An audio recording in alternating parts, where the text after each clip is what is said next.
with a potential visit by Somali Prime Minister Mohamed Roble to Kenya in the works, could it be a chance to push the reset button on relations? One prominent political analyst, Abdirizak Aden, thinks that Nairobi's policy toward Somalia needs to change.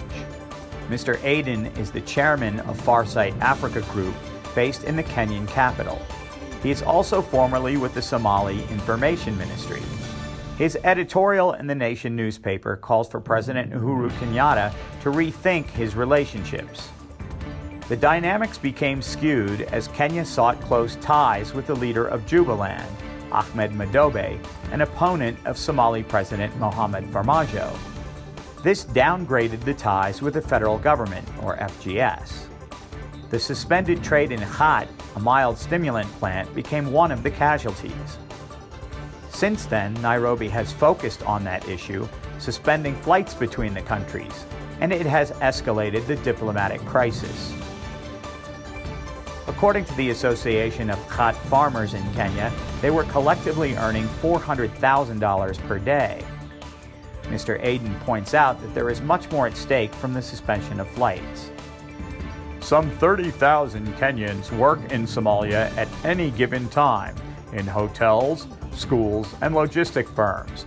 Daily flights between Nairobi and Mogadishu increased as Somalia became more stable. He adds that most flights in Somalia use rented Kenyan aircraft, so Nairobi is hurting its own aviation business.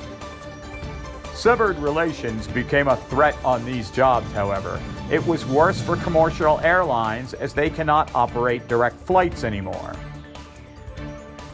It also means less Somali tourists, for an industry in Kenya already suffering from the COVID-19 pandemic. And then there is investment from Somalia.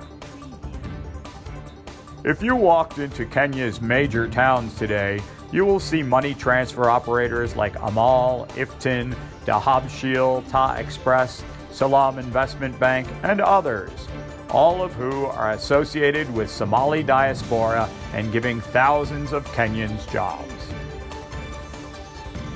His advice to the Kenyan president?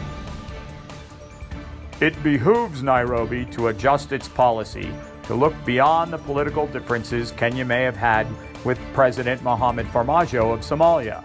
The long-term benefits for Kenya and Somalia in their relations lie in mutual respect and open channels.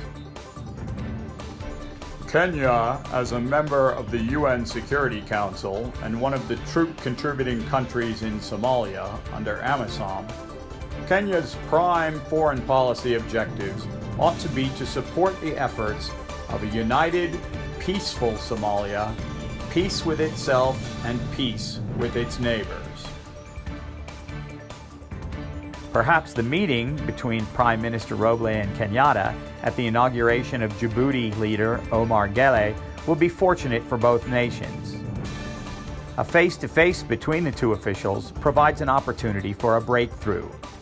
If both see the economic benefits of improved relations as clearly as Mr. Aden does, perhaps a new relationship will emerge.